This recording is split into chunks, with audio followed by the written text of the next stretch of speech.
Victims of the transatlantic slave trade and their descendants have shaped Brazil's economy, politics, spirituality, art, culture, and sports. An African soul permeates the very essence of contemporary Brazil. Back in the 16th century, one of the most appalling tragedies in humanity took place: the transatlantic slave trade. Not only because of its abhorrent barbarism, but also in terms of its magnitude, organized nature, and mainly the negation of the heart of its victims. Millions of men, women, and children lost their lives and endured immense suffering during the voyage across the Atlantic and upon their arrival in the Caribbean and the Americas.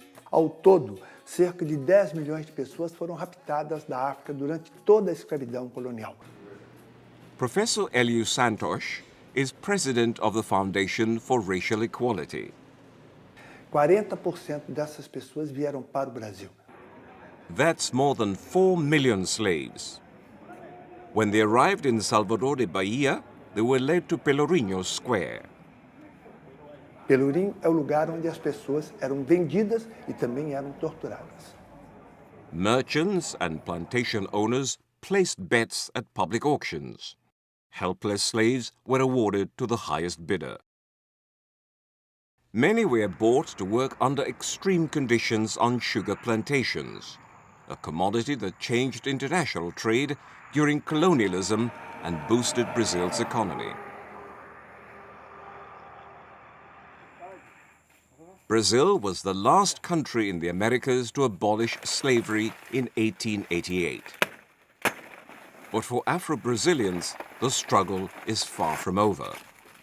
E aí, como diz assim, 20 anos para cá, né, aí veio a uma dizendo que é herdeira, né, que era filha de Ronaldo, né, até de Cazuza, querendo para a gente sair daqui. A plot of land that 34-year-old Sandra de Santos' ancestors worked and lived on for generations. Now called the quilombo of Danda, runaway slaves banded together here, fleeing oppression and violence. Once free, they call themselves quilombolas, a term for people of African origin. For Sandra, conflict never ceased. Vinha trator para derrubar, né? Aqui veio muita questão de conflito. Quando a gente plantava, chegava lá no outro dia, havia tudo destruído. Recalling the hardship her ancestors endured during slavery, Sandra knew she had to fight back, or she and her community would lose everything. E aí foi no momento que eu parti, né? Me se tornei uma líder. Chega em sofrimento, abaixa meus bisavôs, meus avós, agora meus pais.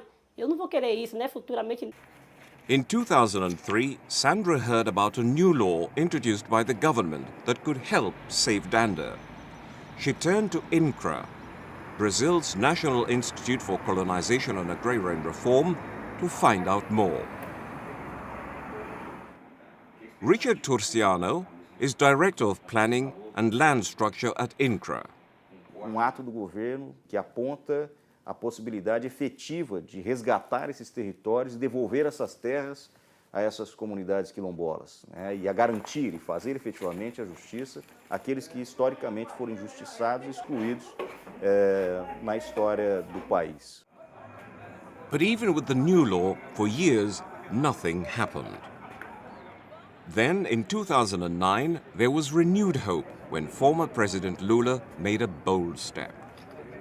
O presidente Lula, aqui nesse estado, na Bahia, na Praça Castro Alves, assina 30 decretos que declaram de interesse social os primeiros 30 territórios quilombolas para que a gente tenha condições de desapropriar e devolver essas terras a essas comunidades.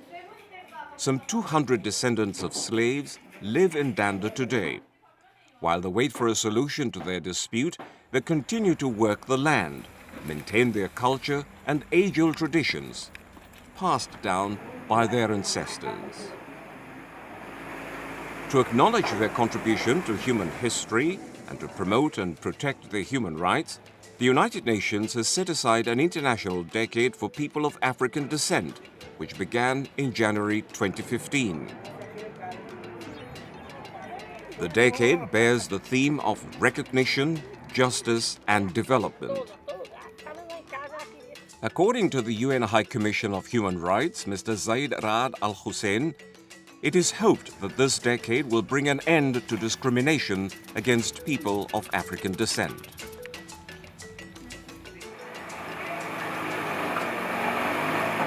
The wheels of justice are turning slowly.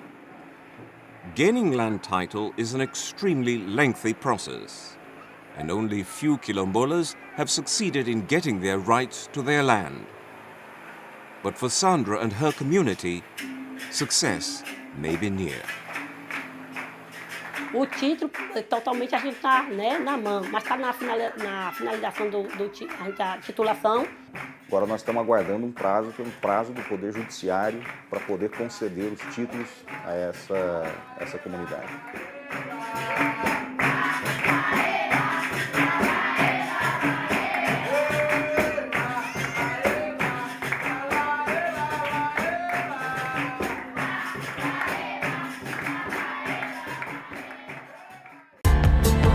This report was produced by Mary Ferreira and Olivia Jonas for the United Nations.